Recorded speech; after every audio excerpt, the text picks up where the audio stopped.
Il y a des femmes qui rejettent des hommes bien juste parce qu'elles restent accrochées à des mecs qui les calculent même pas.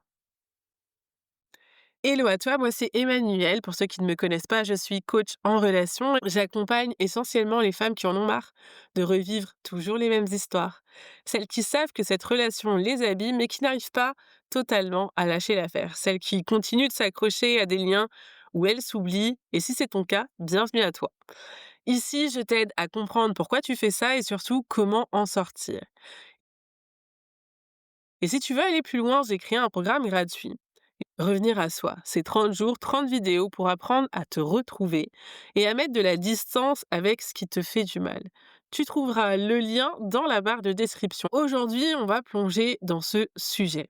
Pourquoi tu restes accroché à des personnes qui ne te choisissent pas?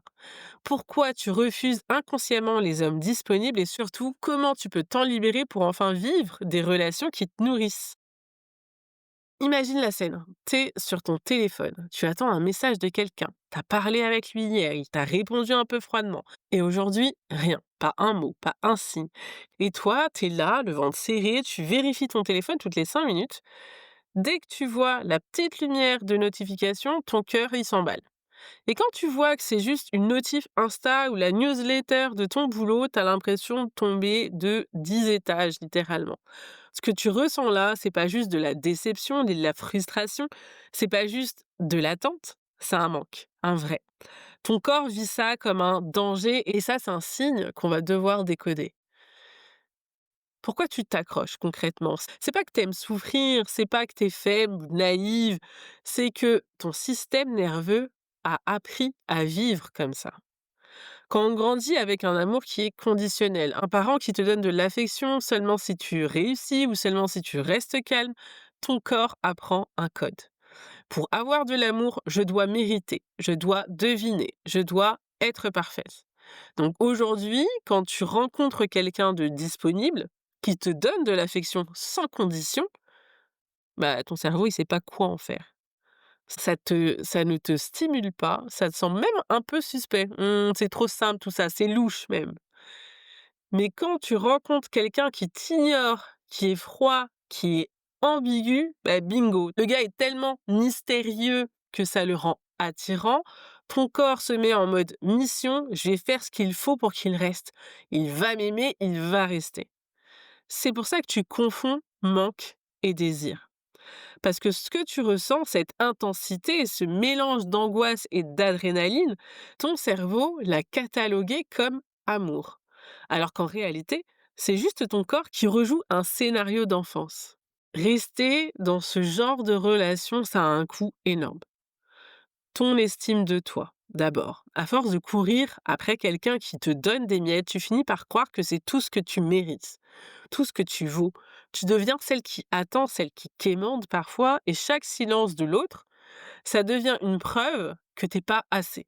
Rester dans ce genre de relation, ça a un coût énorme sur ton énergie. Tu passes des heures à analyser, à chercher des signes, à imaginer des scénarios. T'es fatigué et pour autant tu continues. Parce que tu espères qu'un jour, ça paiera. Et tous les efforts que tu as déjà fournis, tu peux pas arrêter maintenant. Ça a un coût également sur ton temps. Pendant que tu attends ce message, pendant que tu attends qu'il change, qu'il revienne, ta vie, à toi, elle est en pause. Tu refuses d'autres opportunités. Tu dis non à des hommes qui t'aiment bien, des hommes sains, mais qui ne te donnent pas ce taux d'adrénaline que tu recherches. Et à force, tu finis par dire, bah, les hommes bien n'existent pas. Non, en réalité, tu les as peut-être déjà croisés et tu les as juste pas choisis. C'est bien beau tout ça, mais comment on fait concrètement pour arrêter de s'accrocher à des mecs indisponibles? Et c'est là qu'on va rentrer dans le concret parce que oui, tu peux désapprendre ça. Pas du jour au lendemain, mais étape par étape. Et la première étape, c'est voir le cycle. Commence par écrire quand est-ce que tu te sens accroché. C'est quels déclencheurs qui font monter l'angoisse et comment tu réagis. Message, relance, silence, colère, etc. Rien que ça te permet de voir que c'est pas lui qui te rend comme ça, c'est ton système. Cette première étape, elle est primordiale. À partir du moment où tu continues à te persuader que c'est de l'amour alors que la personne est absente physiquement de ta vie et que tu t'accroches simplement à des quelques messages reçus, à des «salut, ça va» à 23 heures, tu resteras bloqué dans ce cycle. Deuxième étape, créer une distance. C'est pas pour te punir, pas pour lui donner une leçon non plus, ni pour le faire réagir, c'est juste pour respirer. Apprendre à rester avec ce vide sans te précipiter pour le remplir. Marche, écris, appelle une amie, mais ne cours pas après lui. C'est pas une technique de drague, oui, oublie-le, fais-le poireauter, 3 jours. Non, c'est réellement pour revenir à toi. Prendre de la distance pour que tu puisses continuer à vivre et sortir de cette dépendance-là. Troisième étape, nourrir ton système autrement. Ce que tu cherches, c'est pas ce mec-là, c'est la sensation d'exister. Il faut la trouver ailleurs, avec des activités qui t'ancrent réellement, qui te connectent à ton corps et à tes émotions. La danse, le sport, la création, peu importe. Fais des choses qui te rappellent que tu es vivante, sans dépendre d'un message WhatsApp. Quatrième étape, réapprendre à recevoir. Ça, c'est ma partie préférée. Quand quelqu'un de sain s'intéresse réellement à toi, il faut que tu arrives à résister à l'envie de fuir. Ne le rejette pas sous prétexte qu'il est trop gentil. Observe ce qui se passe en toi.